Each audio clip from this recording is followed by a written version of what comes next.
right track. It seems to me we should have been there long before now. Everybody said just follow the river and we'd run right smack dab into Fort West Point. So as long as we keep sight of the... Mingo, take a look.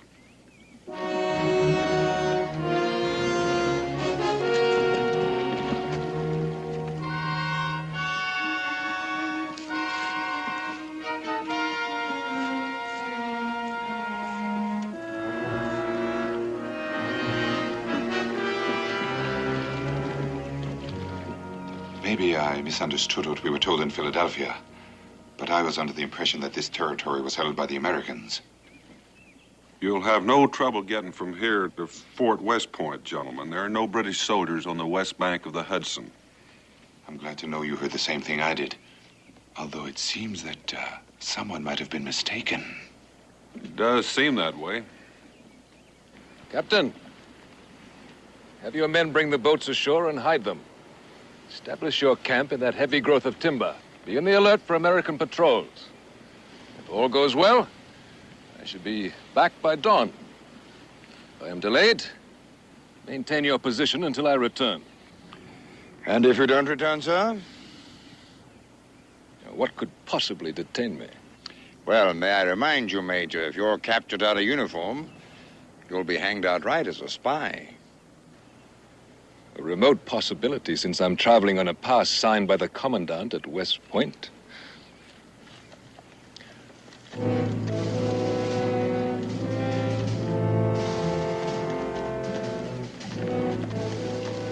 As you can see, Captain, everything is going as we planned. My negotiations are successful. The rebellion will be ended in a month. Ah. What do you make of that? A civilian being put ashore by a large escort of British soldiers. I don't know, Mingo. Sir. I hope I haven't kept you waiting. No, sir, I've just this moment gotten here. The rendezvous has been arranged? Yes, sir, we should be there by dark. Let's be off. Now, carry on. Yes, sir. And good luck, sir. Thank you, Captain.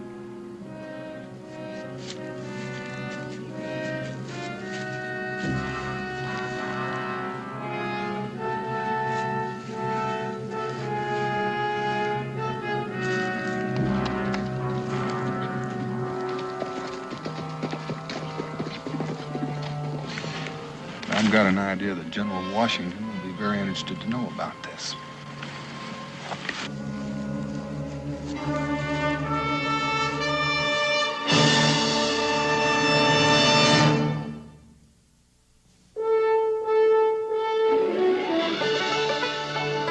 Daniel Boone, what a doer, what a dream come true. What's Daniel Boone? From a coonskin cap on the top of old Dan to the heel of his rawhide shoe, the rippin'est, roaring'est, fighting'est man the frontier ever knew. Daniel Boone was a man, yes, a big man, and he fought for America to make all Americans free. What a Boone, what a doer, what a dream come true was he.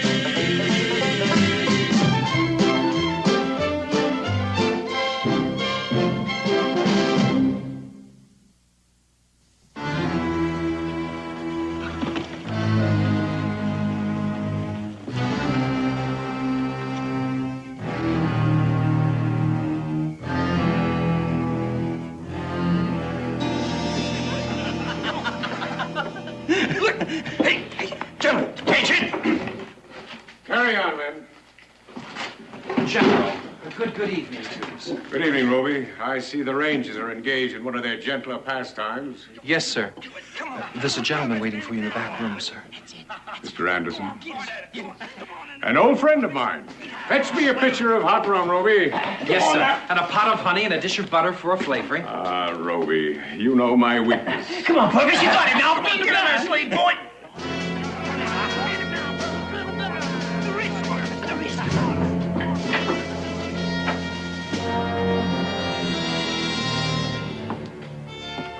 General Scott? Mr. Anderson. We meet at last. Would you care to join me for a brandy? Thank you. I prefer a more robust drink. wise, General, to have planned this meeting in a roadside tavern? A business meeting in a public place? What's there to be suspect in that? Or would you have preferred coming to my headquarters?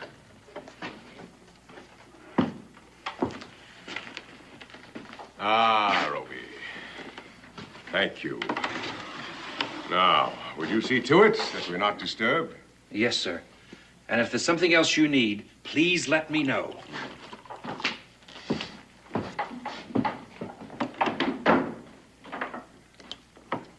The proprietor? Friend of mine. A Tory sympathizer and a greedy man. He's already bought and paid for. I accept your judgment, General. You'll excuse my nervousness, but this is my first experience as a spy. But it's my first experience as a traitor. Well, I must say, you have a most cold-blooded attitude about it. I'm a businessman, among other things. I have merchandise to sell. From your correspondence, I assume you're interested in buying. I'll listen to your term. 20,000 pounds, plus compensation for the property I stand to lose. You drive a hard bargain. On the contrary, I consider it extremely generous. As long as the Americans retain control of shipping on the Hudson River, Britain can't possibly win this war. Once they lose that control, the war will end within a matter of a few days. I'll grant you that. And so I sell you Fort West Point for the sum I have mentioned. 100 cannon, powder, shot, supplies, and a nation. And just how do you intend doing this? Is it a bargain? If I think your plans are feasible. Then listen very carefully. You do it again.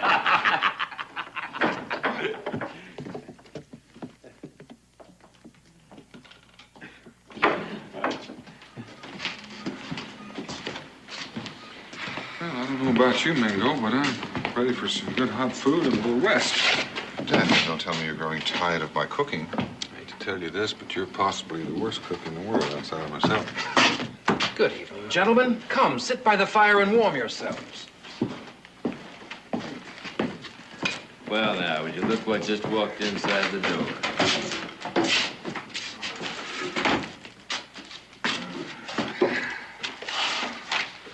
First time I've sat down in 2 days. I take it you've traveled some distance.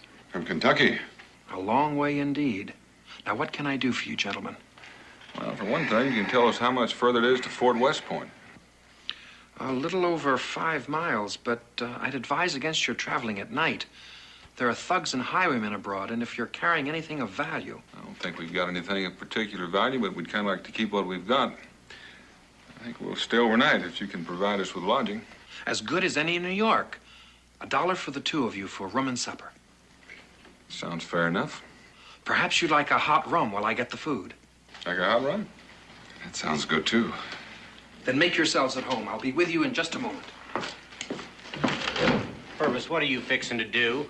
I'm fixing to extend a personal welcome to that strange Indian who's come amongst us. Oh, now, my, aren't you a wonderful man, even though you can't arm wrestle? I'll go with you.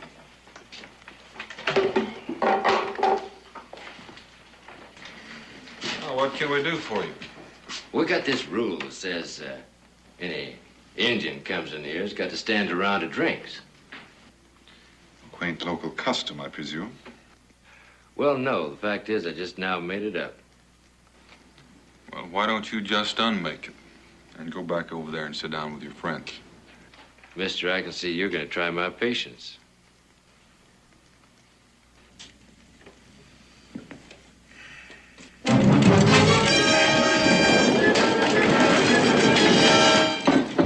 General. Sit down, Mr. Anderson. It's just a barroom brawl. There's no cause for alarm. Now you done it. You went and made me mad.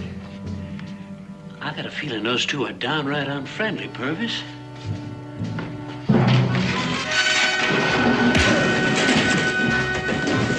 Please, can't you do something?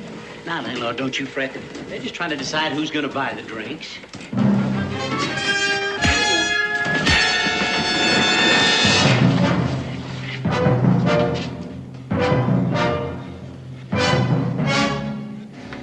About that rule that the Indian always buys the drinks? Well, I got that a little backwards. What I meant to say was, any Indian comes in here, I got to buy the drinks. Because his being here shows his courage, and I'm a man who appreciates courage. Stranger, you just knocked me further than I've ever been knocked before, and I got to admire you for it. There you have the strategy I planned. You find it feasible? I find no major flaws in it, except for one detail. What's that? The iron chain and log boom you have stretched across the river to stop navigation. One link in that chain has already been removed. Sail your ships upriver. It's an easy task to separate the boom. It seems you've thought of everything. I'm a soldier, Major Andre. Mr. Anderson, if you please. I beg your pardon, Mr. Anderson. As I said, I'm a soldier, and as such, I do not commit myself without first planning my campaign. How can I be sure that this campaign of yours is not a clever ruse to draw Sir Henry Clinton and his army into a trap? As I have explained in our previous correspondence, I am disenchanted with the acts of Congress, violently opposed to our French alliance. I am also in desperate need of money. I consider those sufficient reasons for transferring my loyalty to the Crown, if I can be assured of my personal safety and adequate indemnification for my property. And I see no reason why my word should be questioned. If you'll forgive me, you are presently engaged in violating your oath of loyalty to your country. The word of a traitor must always be suspect. I suppose you're aware that I could have you arrested and hanged as a spy. I'll refrain from that, because I gave my word that you could cross our lines and return unmolested. The word is still good, but I can see we have no further business to discuss. Sit down, General. You've left your rum unfinished. I apologize for my remark. But I must be positive about your attitude. Sir Henry would surely have my hide if I were to fumble such an opportunity. Very well. It seems we've discussed everything except the time. Or had you taken that into consideration yet? Today is the 21st of September, allowing 1 day for your return and 2 days for Sir Henry to bring his army north. West Point should be in British hands by the 26th. So soon? There's a reason for the urgency. General Washington left for Hartford this morning to be gone a week. It must be done during his absence or not done at all. I'll tell Sir Henry. You'll dine with me here tomorrow night. I'll have diagrams of my troop disposition and plans of our fortifications. I'd hoped to return tonight. I have yet to draw the diagrams. And under the circumstances, I dislike carrying any papers. I'm afraid there's no other way. If I send them through the post, they might be delayed. Very well. Tomorrow night, then, at the same time. Until tomorrow. Good night, Mr. Anderson. Attention!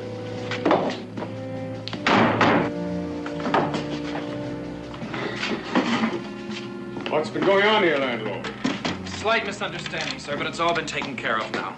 If there's been any damage, bill them for it. I'll see to it that you're paid. Yes, sir. All right, back to the post, or I'll have every mother's son of you in irons.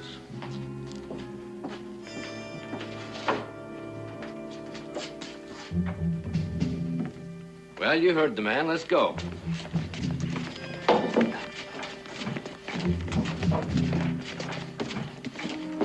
Landlord?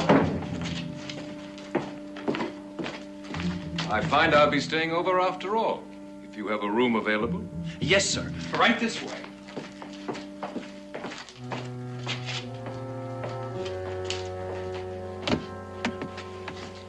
civilian at the river.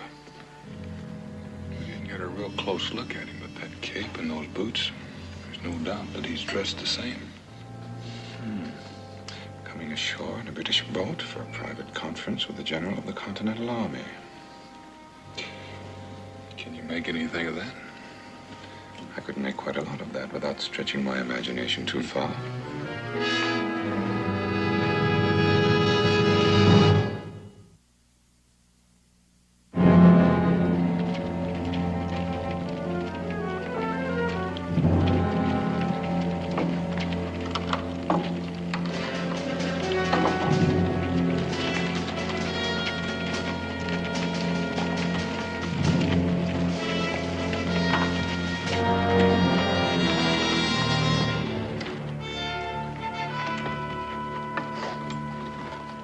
I take it that you both come to volunteer. Volunteer? I just came to see General Washington. Well, you got a long ride ahead of you. He left for Connecticut yesterday. Do you have any particular business with him? All I know is that he sent for me. Is your name Boone? That's right. Well, we've been waiting on you. Name's Tad Arlen. It's my friend Mingo. Mingo, howdy. It's a pleasure indeed. Does he always talk like that? Well, except when he's talking Indian. You said you've been waiting for me, Tad. What for? You mean to tell me you don't know? Nope. Well, I could tell you, but I reckon I ought to leave that up to General Scott. General Scott? He's a commander of this here post, and he don't like people taking on authority. Well, where can I find him? Oh, no, you won't find him around here. Accommodations didn't suit his taste, so he set up headquarters in his mansion house about a mile downstream. If you want to wait while I saddle up my horse, I'll take you to him.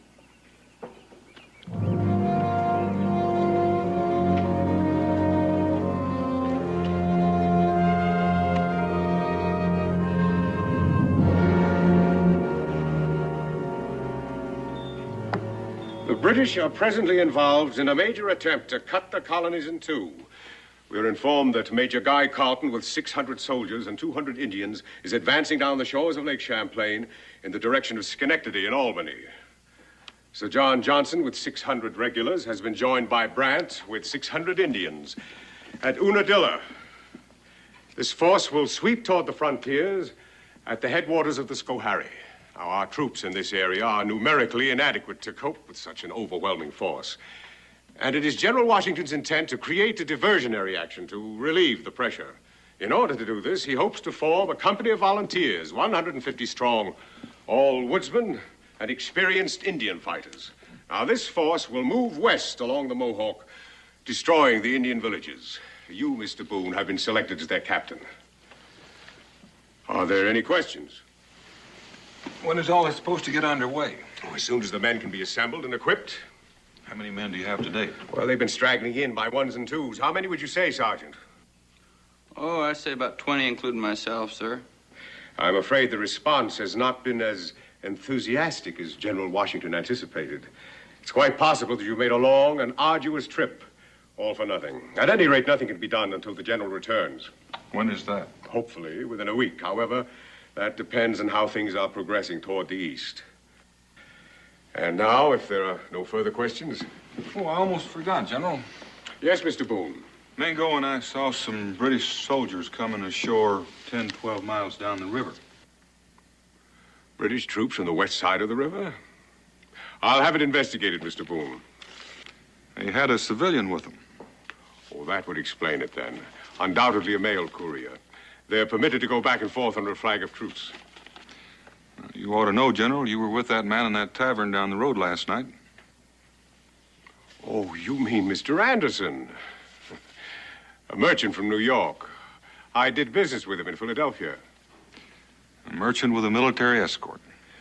A privileged character, Mr. Boone. He has dealings with both sides. It's not at all unusual. Just thought I'd mention it.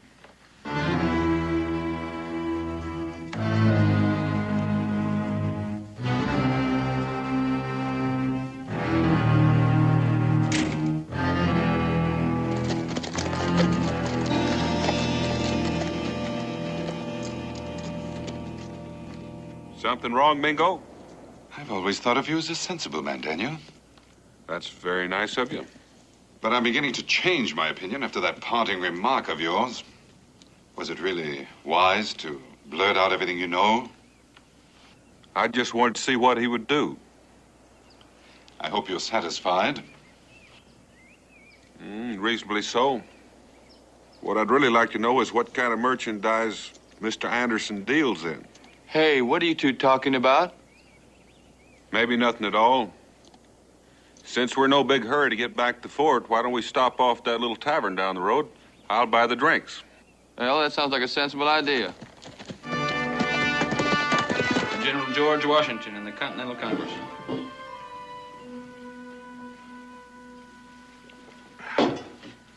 How long have you been around here, Ted? Oh, about a month now. I only live a little way upriver, so I reckon I was just about the first one to get the word. What do you know about this General Scott? Oh, about what everybody else knows, I guess. Well, how much is that? Mingo and I are from the back country, and we're not too well informed.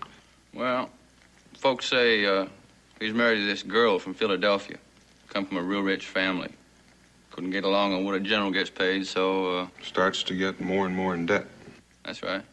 I even heard he misused Army funds. If it hadn't been for General Washington, they'd have busted him clean out of the Army. Is he still married to this woman? Yeah. I've seen her a couple times when she come up from Philadelphia. She's a real good-looking girl. Well, I reckon that explains it, then.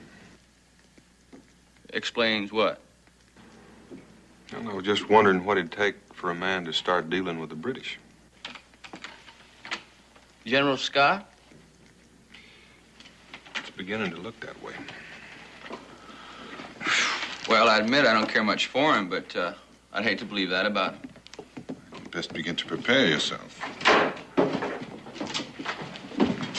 Sergeant Arlen? Corporal, what are you doing around here? Looking for you. Well, I'm never very hard to find. What do you want me for? I'm taking you back to the fort, all three of you. Well, do you mind telling me what this is all about, Corporal? General Scott's orders. All personnel are to report immediately and be confined to the post until further notice. Well, I don't suppose this would apply to Mingo and I. We're not signed up for anything. It applies to you, so just get on your feet and let's get going. What would happen if Mingo and I said we didn't want to go?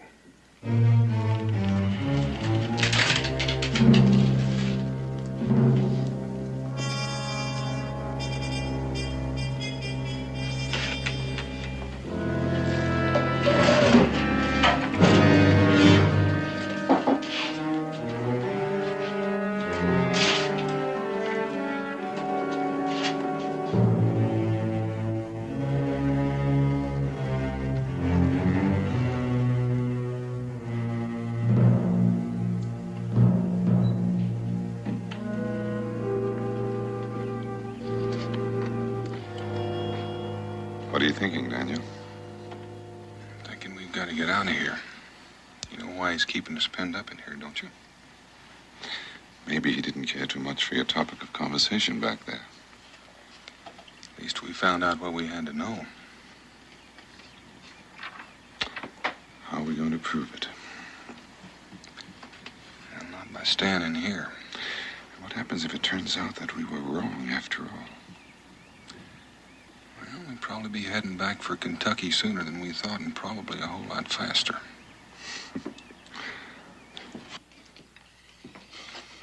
Purvis, I think you're bluffing. I'll call you. Ed, what can I do for you, Captain? I need 5 or 6 good men to go over the stockade wall tonight. You mean just bust on out of here? A man could get himself killed that way.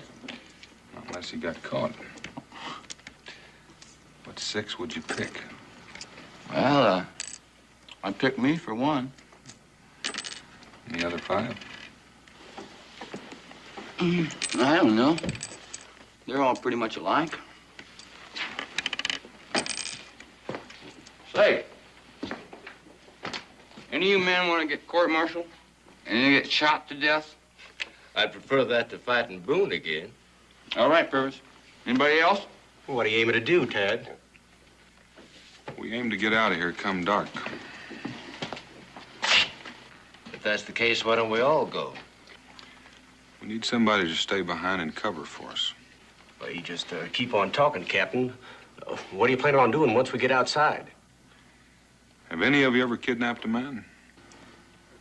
What's a kidnap? No. Well, you've got a new experience coming to you.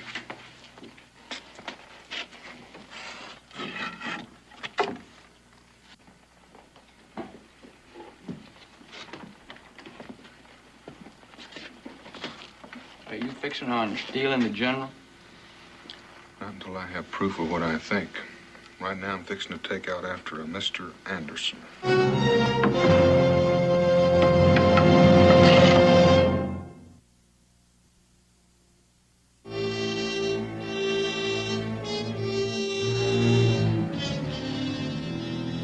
As you can see, I've marked the chart with crosses to indicate the disposition of my troops. No one group will include more than a dozen men. Their capture should present no problem. Now, once they're prisoners, you can gain access to the fort itself by appearing at the gates in continental uniforms. I'll make sure the garrison is a small one. Now, this is a detailed diagram of the fort itself, showing gun emplacement, powder magazines, storerooms for supplies. Do you have any questions? I think not. Then that brings us to the small matter of money. 5,000 pounds. The rest to be delivered when the fortress is secured. I believe that was our agreement. Yes, that's quite correct. You may count it if you like. Oh, I hardly think that's necessary. After all, our business must be founded on mutual trust. Your health, sir. His Majesty the King.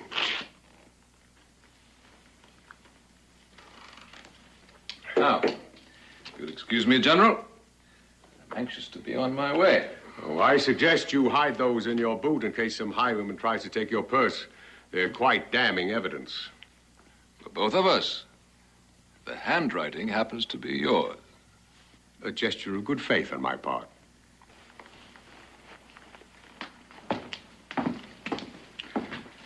Good night, Mr. Anderson.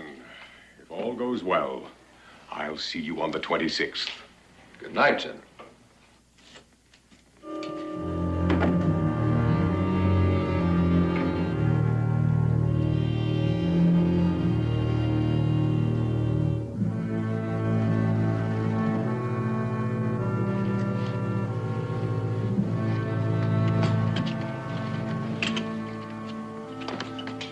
I almost forgot. You fellas go ahead.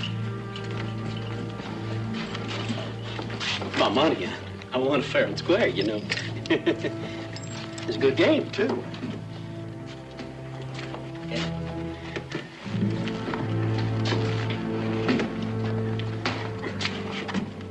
You know what you're supposed to do. Captain, don't you worry about a thing. We'll put on a good show.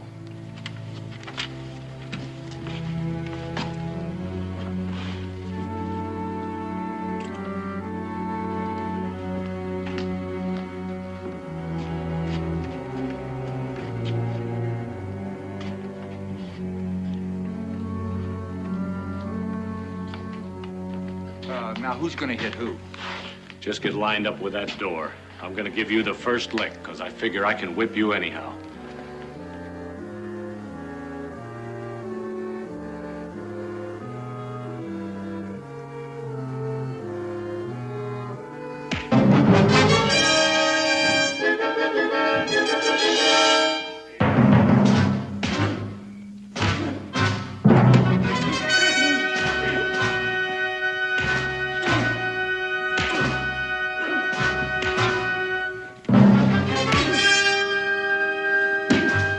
Corporal in the guard!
Get up! Attention! Burke? Yes, sir? What's the meaning of all this? All this what, sir? All this brawling. What are you men fighting about? Fighting, sir? We weren't fighting, Lieutenant. Just practicing the art of hand-to-hand combat. I hear one more sound, I'll court-martial a lot of you. Now get back in the barracks. Yes, sir.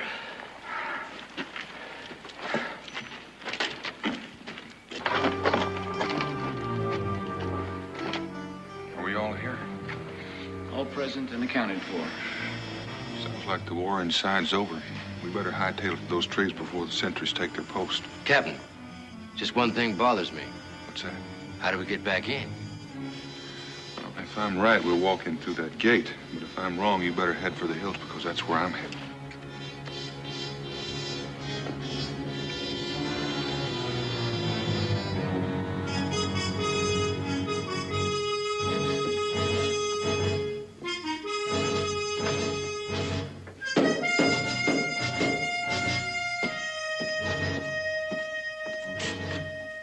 Sorry that I'm closed for the night. Well, this may come as a surprise to you, Mr. Rose, but you just opened up again. Come on in, boys. But I thought you were confined to quarters. The general changed his mind. Mr. Anderson, your guest, is he retired for the night? Mr. Anderson, oh, he's the New York merchant who was lodging here. Did you say he was lodging? Yes, he left shortly after dinner. He must be well on his way to New York town by now.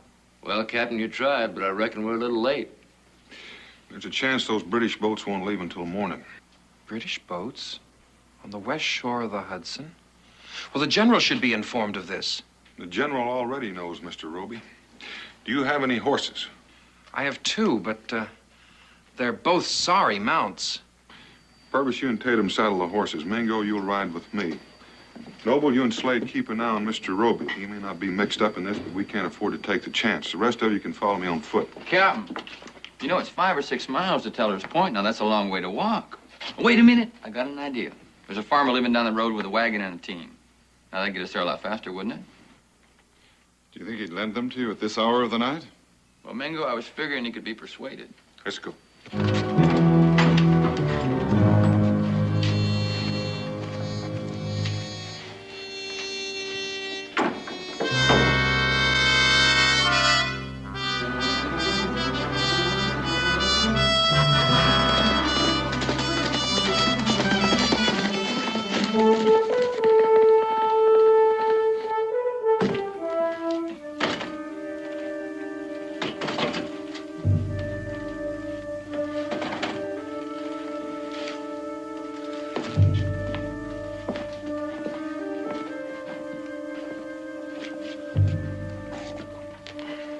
Figuring him getting back. Depends on what kind of trouble I run into. But if they ain't back for dawn, I'm heading out. I got no hankering to face a firing squad. The night's still long, gentlemen. Another drink or two might make it shorter. There'll be no charge, of course. Well, now that's what I call real hospitable, especially for a man that's being held a prisoner.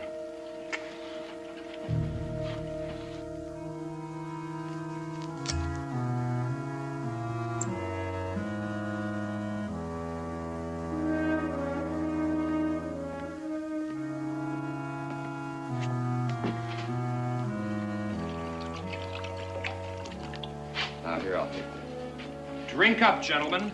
There's more where that came from.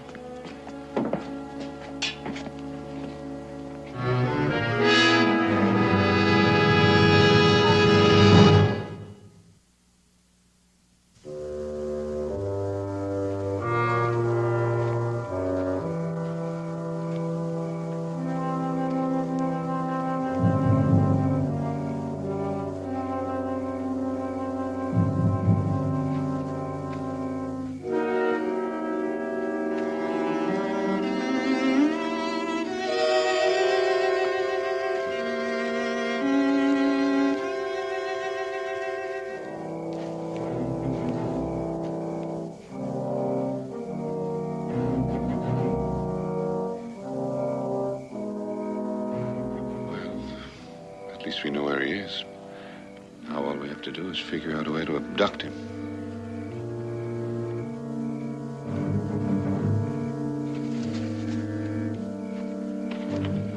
I'm sorry to keep you waiting, sir.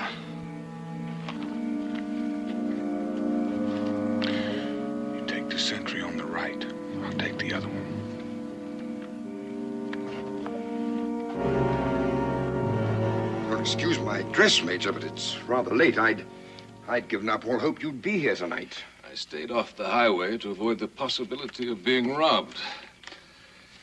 Has the boat come up from New York yet? She'll drop anchor sometime after midnight, sir. Shall I turn out the men and strike camp? Let them sleep. Daylight will come soon enough. And I've been assured there will be no American patrols in this sector. Well, then I assume your mission was successful.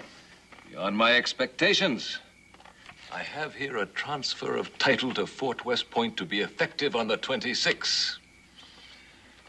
And here are the plans of the disposition of General Scott's forces. Well, may I see those, sir? Oh, I'm afraid not. The information will be confidential until Sir Henry Clinton gives his approval. But, I have no doubt that you will see them soon enough. Yes, sir.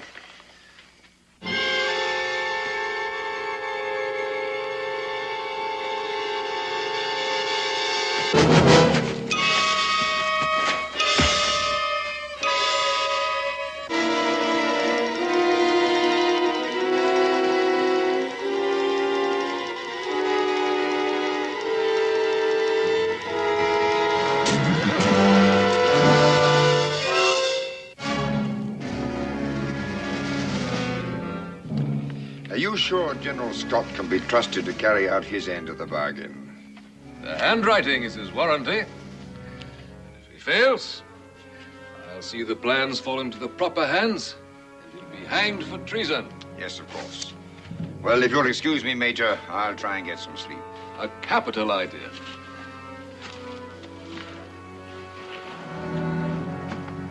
Beautiful night, Captain. Yes, indeed it is. There'll be no cooking fires tomorrow morning, Captain. The men will breakfast on the boat. Yes, sir. Good night, Major. Good night, Captain.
What goes on out here?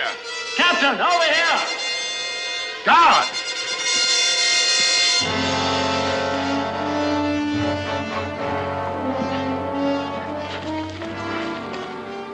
Keep going, Daniel. I'll try to hold them off until you reach the horses. I'd never make it.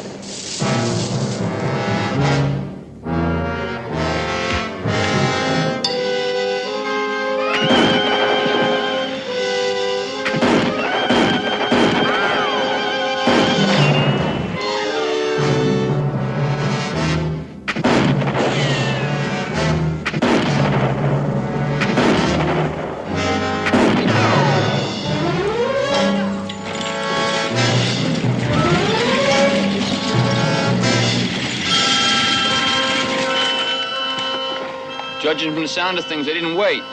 Come on.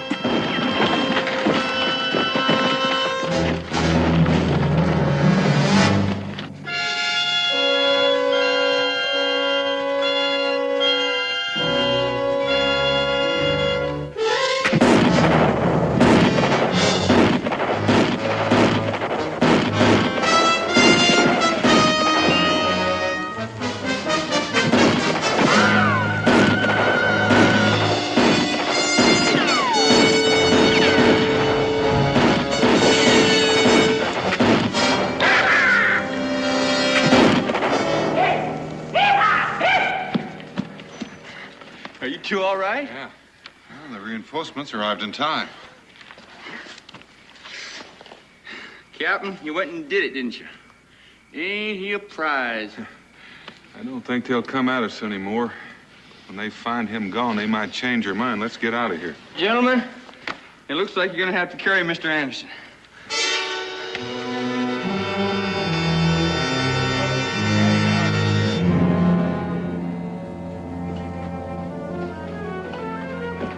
Let me in. Let me in. I have no time to be announced. General, I tried to keep him out. It's all right, Oliver. Let him in.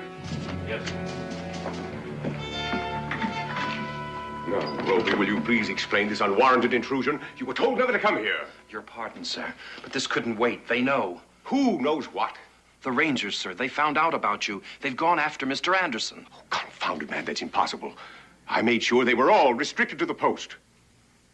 Then some of them escaped. They came to the tavern just as I was closing and held me prisoner. I just now broke free of them. I'll wager Boone was with them. A big man with an Indian friend. That's the one. I should have had him put in irons. There's an irony, Roby. All my months of careful planning thwarted by an unschooled farmer in a coonskin cap. There's little chance they could capture Andre. He has a sizable escort of British troops. And without him, there's no proof. And I can have those Rangers up before a firing squad tomorrow. On the other hand, it's best to be prepared. It's possible they'll try to contact Washington. Oliver! Yes, General? See that a boat's put in the water and pack what personal belongings it can carry. There'll be a British frigate dropping anchor off Point Teller sometime after midnight. We'll board under a white flag. Tonight, sir? Within the hour. And Oliver, dismiss the guards. Yes, sir.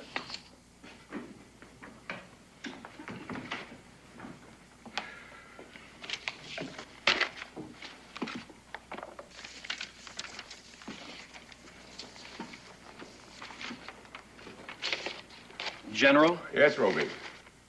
I was wondering what's to become of me.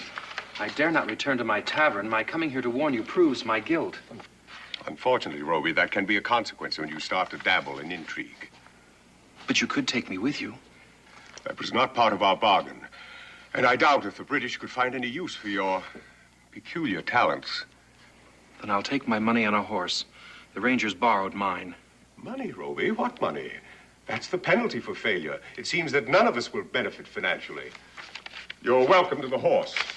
But you promised me £1,000. Contingent upon my being paid. I'm a poor man, Roby. Undoubtedly as destitute as you are. But you were paid £5,000 this very night by Major Andre. You were eavesdropping. A man must look after his own interest. I'll take the £1,000, or I'll see to it that you do not board that British ship. You're quite right, Roby. You deserve your pay.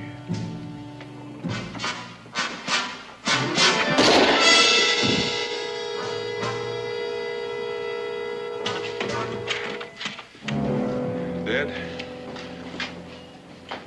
Dead drunk. Or more probably drugged.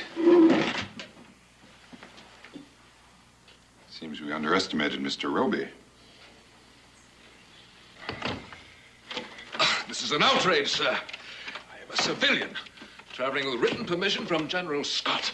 I demand that he be notified of this. You can depend on that. You stay here, Mingo. I'm going to go after the general. I will lose him now.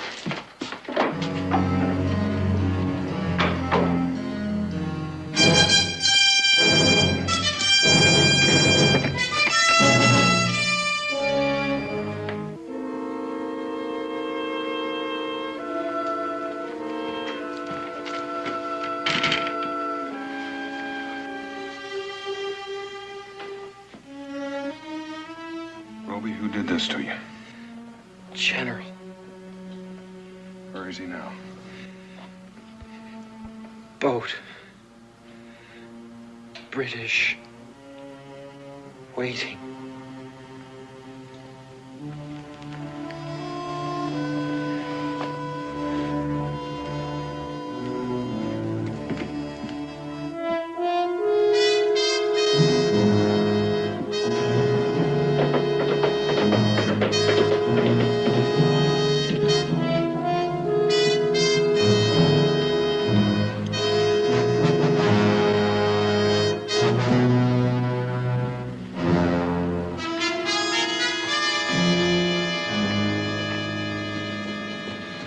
Blast off, Oliver.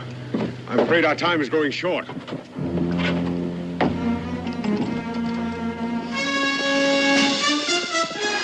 Oliver, look.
Found these in Major Andre's boot.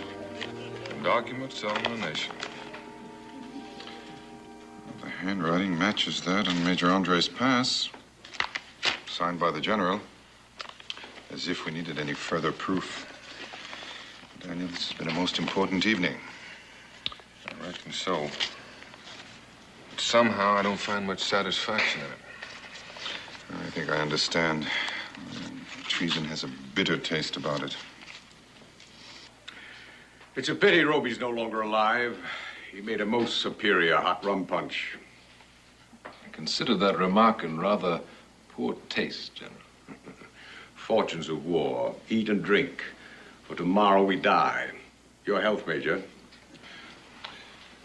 I hate to break up this free liquor party, but we've got to get back to the fort. Somebody's got to take the news to General Washington. Captain, you reckon they're going to let us back in? Oh, I think so, considering we have the general with us. Captain, you do me one little favor. When we go back in, put a gag on the general. He's liable to order them troops to shoot at us. You think I couldn't be trusted to hear them talk, implying that I'd stoop to treachery? Are you ready, General? I'm ready, Mr. Boone.